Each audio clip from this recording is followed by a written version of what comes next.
Hi guys, and welcome to Skin by Ariana, the channel where we talk about skincare and the science behind it. I am Ari. Welcome to my channel. Today we're going to be talking about redness. Redness in the skin, what it is, what causes it, what to do to fix it, and also importantly, what not to do, things that would make it worse. So if that sounds like something interesting to you or something that affects you personally, stay tuned. So first off, what causes redness? That's a pretty important question if you're noticing that there's redness in your skin. Maybe you're not sure what's causing it.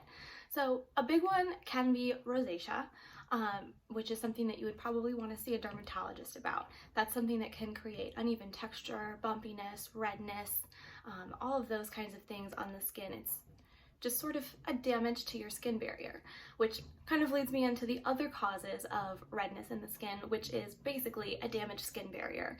And that can be from, something as simple as overexfoliation, or you could have an allergy, your skin could be dry and flaky, you might just not be taking proper care of it, and maybe you don't know what to do to fix it for your specific skin concern. That also changes with the seasons too. So, summertime you might not have a single problem, and then as soon as winter hits and it's cold, then your skin is, in a whole new world, and it will give you a whole new set of issues to solve. So, those are kind of the things that would probably cause redness in your skin. And so that will lead us into our next point. So if you're noticing redness in your skin, something we want to address is, what not to do, or what are you doing that's making it worse that you need to stop doing, or what is it that you should not start doing that will most likely make it worse. The first one is exfoliation. And normally I say exfoliate, exfoliate, exfoliate at least just, once or twice a week, just to kind of get off that dead skin. You want to keep it as healthy as you possibly can, and your products aren't going to be able to really sink in and penetrate the skin and benefit you if there's a dead layer kind of keeping it from doing that, keeping it from getting in there and actually helping you. So there is one exception to this in this case. So if you have rosacea, or if you are noticing that your skin is very raw and that sort of red, maybe take a break from the exfoliating for a little bit. Work on just nourishing your skin. But if you have, that flaky, dry skin that's giving you redness, maybe you should use, a gentle exfoliant. And we'll get into that a little bit in the next part. But basically, exfoliating is that first point of things that you should maybe dial it back a little bit with. And the next thing is using redness relief products that are green, because guess what? Green cancels out red. So you're just sort of masking the problem instead of actually fixing it. Now, if those products have, beneficial skin ingredients and calming things and soothing things in them, they might be good, and then great, they cover up the redness too while they're at it. But that is not always the case, so make sure you read your ingredient labels. If it is a green product for redness relief and there's nothing in there that's actually going to help your skin get better, it's just going to cover up the problem. It's not going to fix it. And so my last thing is essential oils. Don't use them. You probably shouldn't really use them in the first place, at least most of them. They're so heavily scented because that's what they are. They're the strongest essence of that plant that you can get, which means that it's really strong, and if it's not diluted properly, it will burn your skin. And it's, they're very heavily scented. They smell, well, they're not scented, they are the scent, but they smell, and that can be very irritating to the skin. So if your skin is already red and irritated, you don't want to make that any worse by applying an essential oil. Even if it's one that's supposed to be soothing, just the fact that it is an essential oil means that it's probably not. And a lot of dermatologists recommend, just in general, using products that don't have essential oils in them for scent or for any other purpose. So now that we know what not to do, let's get into what we should do. All right, so what should we be doing for redness? What should we be using to help alleviate it? So if you have rosacea, you should see a dermatologist. That's basically it. they will be able to, assess what type of rosacea you have and how to accurately fix that. Unfortunately, I'm not a dermatologist yet, but my recommendation, if you have rosacea, see a dermatologist. Shea butter is also really good. It's been proven to help people with rosacea because it's non-comedogenic, but it helps to really soften the top portion of those skin cells that are so rough and unhappy. So shea butter might be a good thing for you, but not too much shea butter. You don't want to put it on too much because if it's too heavy, that might also trigger a rosacea flare-up.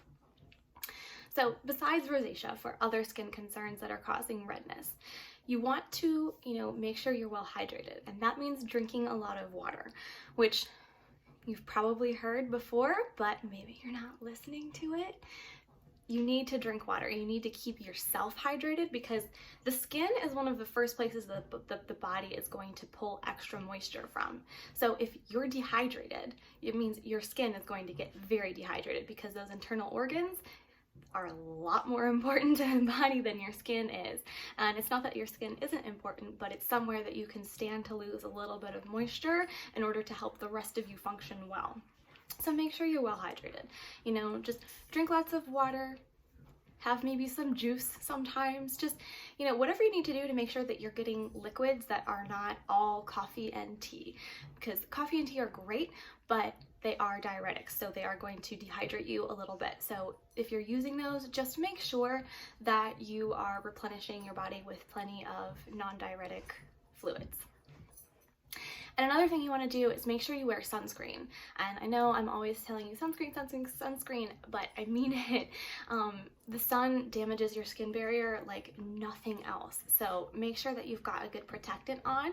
And especially if you are experiencing redness, it probably means that your skin is fairly sensitive or very sensitive. So you would probably want to steer clear of the chemical sunscreens a little bit and maybe go a little bit more in the mineral route. But if you notice that chemical sunscreens work great for you, use a chemical sunscreen. I don't care, just as long as you have SPF on your skin applied as needed, throughout the day every couple of hours. 4 to 6, I think is what it is, 4 to 6 hours. So just, make sure that you've got some sunscreen on your face because you'll probably go outside at one point during the day and you will likely be near a window at least at some point. So wear sunscreen. It's just good for you and it will help with that redness too, because then your skin barrier doesn't have to be fighting to replenish what the sun damaged during the day as well. So another thing, we have a lot of tips for what to do, which is good. It's easier to work on fixing the problem than just telling you what not to do, what not to do.